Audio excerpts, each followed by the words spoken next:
नमस्कार दोस्तों, star IQ में आप सभी का स्वागत है। मेरा नाम है सुनील। आशा करता हूं आप लोग बहुत अच्छे होंगे। आज है 13 अगस्त और 13 अगस्त 2020 के करंट अफेयर इस पर्टिकुलर वीडियो में हम लोग जानने वाले हैं। ये वीडियो नेशनल और इंटरनेशनल करंट अफेयर से रिलेटेड है। अगर आपको पर्टिकुलर हरियाणा करंट अफेयर के जो सेशन देखना है या हरियाणा के ही करंट अफेयर पढ़ने हैं तो इसके अलावा भी एक रोज वीडियो होती है, आप उसे भी देखिएगा। हर रोज के हरियाणा करंट अफेयर भी और हर रोज के नेशनल इंटरनेशनल करंट अफेयर भी। तो आपके जो भी टारगेटेड एग्जाम है, चाहे वो स्टेट के हो और चाहे वो आपके सेंटर के हो, दोनों में ही आपको मदद मिलने वाली है। अगर आपको इन लेक्चर्स का पीडीएफ फाइल चाहिए तो आप मेरे Telegram channel star IQ PDF को जरूर ज्वाइन कीजिएगा। स्टार आईक्यू क्विज के नाम से टेलीग्राम ग्रुप है, आप इसे भी ज्वाइन कीजिएगा। आप मेरे सारे लेक्चर्स की अपडेट के लिए फेसबुक और इंस्टाग्राम पेजेस भी लाइक कर सकते हैं, स्टार आईक्यू एजुकेशन के नाम से सर्च करके।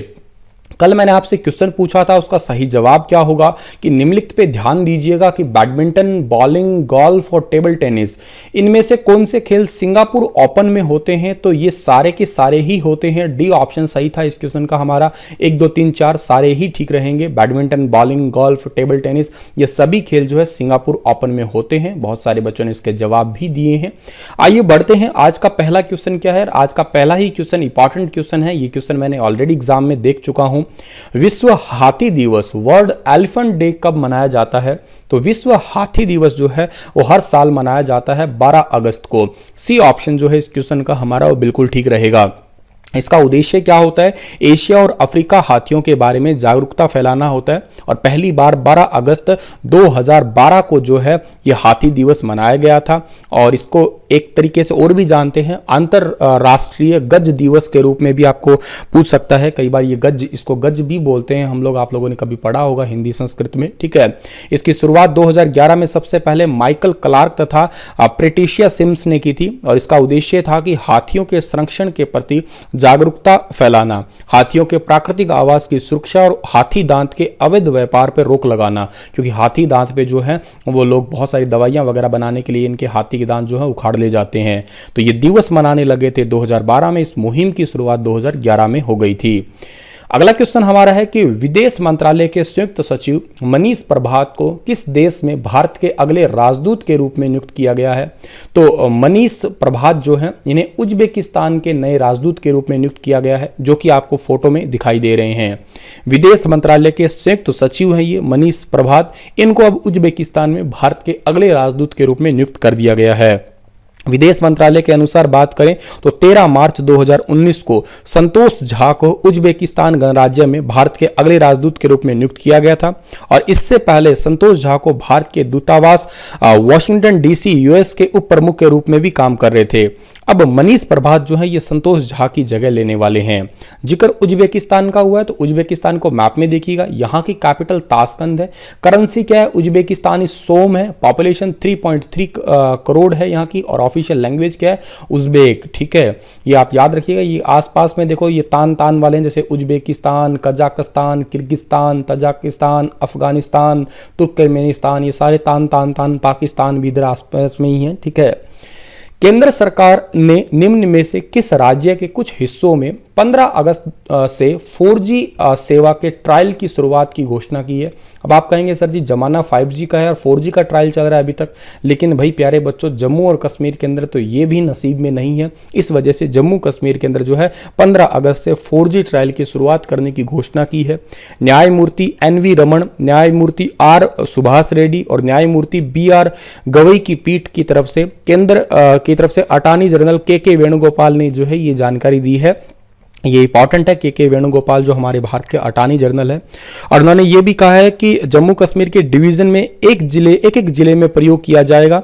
और ये स्पीड वाला इंटरनेट ही कहिएगा आप लोग, क्योंकि वहाँ पे इंटरनेट की फैसिलिटी अब हर जगह अवेलेबल नहीं है। इससे पहले जम्मू कश्मीर तो यूँ समझिएगा पाकिस्तान ही बना हुआ था। जब से धारा 370 हटी है तब से सब कुछ नॉर्मल होने लगा है।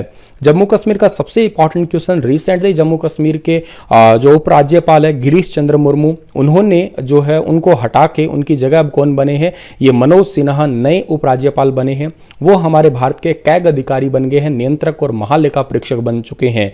ये इंपॉर्टेंट चीज है। और जम्मू कश्मीर जो है यहाँ पे भारत में सबसे ज्यादा केसर होता है। अगर आपसे पूछा जाए केसर भारत में सबसे ज्यादा कहां होता है, तो जम्मू और कश्मीर में। एक हुंगल नामक हिरण की प्रजाति है, ठीक है, हुंगल नामक हिरण की प्रजाति है, वो कहां पे पाई जाती है, दाचीगम, ठीक है, दाचीगम नेशनल पार्क में। और ये दाचीगम नेशनल पार्क भी कहां पे है, ये भी जम्मू कश्मीर में है। श्रीनगर जो है, अगर आपसे पूछा जाए श्रीनगर किस नदी के किनारे है, तो श्रीनगर जो है आपका वो किस नदी के किनारे है, झेलम नदी के किनारे है, याद रखिएगा झेलम। ये इंपॉर्टेंट चीजें हैं जो आपको याद रखनी है। Indian council for research on international economic relations यानी कि ICRIER के नए चेयरमैन के रूप में किसे नियुक्त किया गया है, तो अभी हाल ही में ICRIER के नए चेयरमैन के रूप में नियुक्त किया गया है प्रमोद भसीन को। डी ऑप्शन सही है, जो कि आपको फोटो में दिखाई दे रहे हैं, यही है प्रमोद भसीन। ICRIER का फुल फॉर्म तो मैं आपको बता ही चुका हूं, Indian council for research on international economic relation. इसके नए चेयरमैन बने हैं ये प्रमोद भसीन। और ये जो है प्रमोद भसीन पहले CEO भी रह चुके हैं किस कंपनी के, GE Capital India and Asia के पूर्व अध्यक्ष और CEO रह चुके हैं। ये पेशे से चार्ट अकाउंटेड है, यानी कि CA है वैसे तो ये।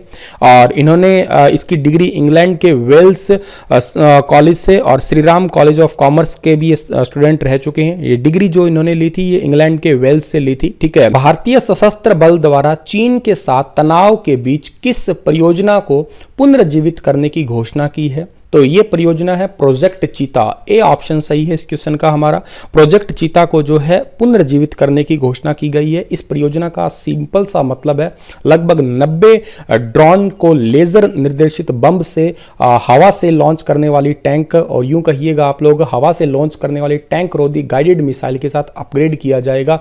ये ऐसे ऐसे ड्रोन बनाए जाएंगे कुछ इस टाइप के, इसी को ही प्रोजेक्ट चीता का नाम दिया गया है।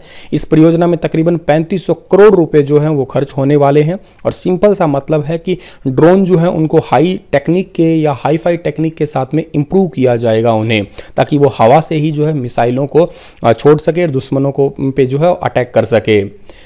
दिल्ली सरकार शहर के रेहड़ी पटरी वालों को कितने हजार तक का कर्ज मुहैया करवाएगी, तो दिल्ली सरकार जो है वो रेहड़ी पे या जो पटरियों के किनारे बैठ जाते हैं, रोड फुटपाथ पे बैठ के कोई सामान वगैरह बेचते हैं, उनको 20,000 रुपये तक का जो है वो कर्ज मुहैया करवाएगी। बी ऑप्शन सही है इस क्वेश्चन का हमारा। दिल्ली की आर्थिक गतिविधि में तेजी लाने के लिए या लोगों को आर्थिक मदद देने के लिए दिल्ली सरकार ने यह फैसला लिया है। इनमें सब्जी और फल विक्रेता भी शामिल होंगे। और दिल्ली सरकार ने SC और ST और जो अल्पसंख्यक विभाग है उनके लिए एक बैठक करके एक ये फैसला लिया है, जिसके अंदर सरकार का कहना है कि जल्द ही इस योजना को शुरू कर दिया जाएगा।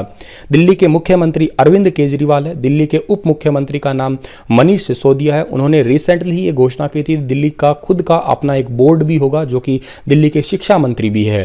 दिल्ली के उपराज्यपाल का नाम अनिल बैजल है, ये भी आप याद कर सकते हैं, ठीक है, अनिल बैजल है। अगला क्वेश्चन हमारा है कि फोर्ब्स की दुनिया में सर्वाधिक कमाई करने वाले टॉप 10 अभिनेताओं की सूची में निम्न में से कौन इकलौते भारतीय शामिल है, तो इकलौते भारतीय शामिल है अक्षय कुमार। ए ऑप्शन सही है इस क्वेश्चन का हमारा। और फोर्ब्स की दुनिया में सर्वाधिक कमाई करने वाले टॉप 10 अभिनेताओं की सूची में अक्षय कुमार इकलौते हैं। इनकी कमाई कितनी है, 362 करोड़ रुपए, ठीक है, या यूं कह सकते हो $4.85 डॉलर हैं ये आपके, इतने डॉलर करोड़ हैं ये, या आप 362 करोड़ रुपए याद कर लीजिएगा, आसानी से याद हो जाएगा। अक्षय कुमार है छठे नंबर पे, ठीक है। अच्छा, छठे नंबर पे अक्षय कुमार है, तो पहले नंबर पे कौन है, तो पहले नंबर पे जिनका नाम है ड्वेन जॉनसन, ठीक है, ड्वेन जॉनसन, जो कि आपको फोटो में दिखाई दे रहे हैं, यही है ड्वेन जॉनसन। और इनकी कमाई कितनी है भाई, इनकी कमाई है 654 करोड़, ठीक है, 654 करोड़ है ये। अच्छा, फोर्ब्स ने ये बताया कि अक्षय कुमार की ज्यादातर कमाई जो है ना वो एडवर्टाइजमेंट से ही होती है, ब्रांड एम्बेसडर के रूप में वो नियुक्त हैं, इस वजह से भी होती है उनकी, ठीक है, ब्रांड एडवर्टाइज के रूप में ही ज्यादातर उनकी कमाई होती है। अंतर्राष्ट्रीय युवा दिवस कब मनाते हैं? कल मैंने आपसे पूछा भी था ये क्वेश्चन, बहुत सारे बच्चों ने इसका जवाब दिया भी है। 12 अगस्त को मनाया जाता है अंतर्राष्ट्रीय युवा दिवस, लेकिन राष्ट्रीय युवा दिवस 12 जनवरी को मनाया जाता है, ये आप याद रखिएगा।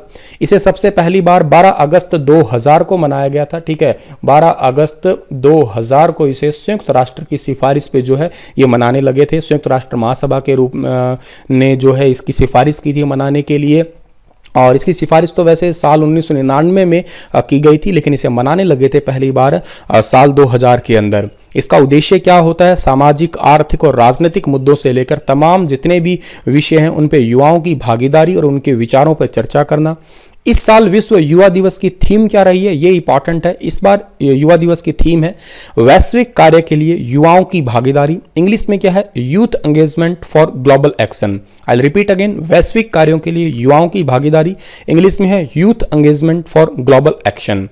आगे बढ़ते हैं हम लोग, तो किस प्रसिद्ध उर्दू कवि का 70 वर्ष की आयु में इंदौर में 11 अगस्त 2020 को कोविड-19 में इलाज के दौरान निधन हो गया है? ये बहुत ही दुखद घटना है, आप सभी को शायद पता लग ही गया होगा। वैसे तो राहत इंदौरी का अभी हाल ही में निधन हो गया है, ए ऑप्शन सही है इस क्वेश्चन का हमारा।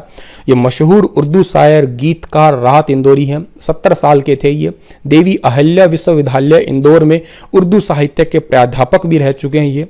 राहत इंदौरी के बरकतुल्लाह यूनिवर्सिटी से उर्दू में एमए किया था। राहत इंदौरी ने मुन्ना भाई, एमबीबीएस, मीनाक्षी और खुद्दार, नाराज, मर्डर, मिशन कश्मीर, करीब, बेगम जान, घातक, इश्क, जानम, सर, आशिया में ऐसे या तेरा आशिक, ऐसी फिल्मों के गीत भी लिखे थे। बहुत फेमस है इनका, एक काफ़ी फेमस डायलॉग हुआ था, बुलाती है मगर जाने का नहीं। सीरियसली बड़ा झटका लगने वाली बात है, बहुत ही मजाकिया किस्म के थे ये। खैर, भगवान को जो अच्छा लगा वो हो गया। निम्न में से किस जानवर के साथ मानव टकराव पर राष्ट्रीय पोर्टल सुरक्षा लॉन्च किया गया है? तो राष्ट्रीय पोर्टल सुरक्षा लॉन्च किया गया है हाथी के जो है मानव टकराव, हाथी और मानव टकराव के ऊपर, या यूं कहिएगा विषय पर। सी ऑप्शन सही है इस क्वेश्चन का हमारा, ठीक है। राष्ट्रीय पोर्टल सुरक्षा मानव हाथी संघर्ष से संबंधित है, यूं कहिएगा इसे आप लोग। और इसे जो है रमेश, ये हमारे मानव संसाधन विकास मंत्रालय हुआ करते थे पहले, प्रकाश जावड़ेकर साहब, लेकिन वर्तमान में पर्यावरण मंत्री है, इनके पास में एनवायरमेंट डिपार्टमेंट है, ठीक है। अभी वर्तमान में मानव संसाधन विकास मंत्रालय का नाम शिक्षा मंत्रालय कर दिया, और वो रमेश पोखरियाल निशंक है वर्तमान में भारत के शिक्षा मंत्री। और इसे हाथी दिवस के उपलक्ष्य में जो है वो लॉन्च किया गया है, ताकि विश्व हाथी दिवस का लक्ष्य इतना ही था कि हाथी संरक्षण पर लोगों को जागरूकता पैदा करना, जंगली तथा पालतू हाथियों को बेहतर संरक्षण देना, और इनके साथ में जो थोड़ा सकारात्मक प्रभाव रखना। आपके ये पोर्टल इतना सा याद रखना है, इसका उद्देश्य बस इतना ही है कि मानव हाथी टकरावों के निपटान का प्रबंध करना, ठीक है, कैसे भी करके। चलिए, इसी के साथ ये लेक्चर तो समाप्त होता है, पर आपके लिए क्वेश्चन क्या है? The word beneath his feet, ये जीवनी किसकी है, ये बायोग्राफी किसकी है?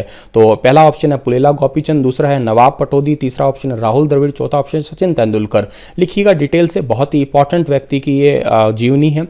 और ये भी बताइएगा जिसकी भी ये जीवनी है उनके अंडर कौन कौन सी खिलाड़ी है जो कि ओलंपिक में भी पदक जीत चुकी है। चलिएगा, इसी के साथ ये लेक्चर समाप्त होता है। बस इतना ही था ये लेक्चर। धन्यवाद। शेयर कीजिएगा वीडियो को।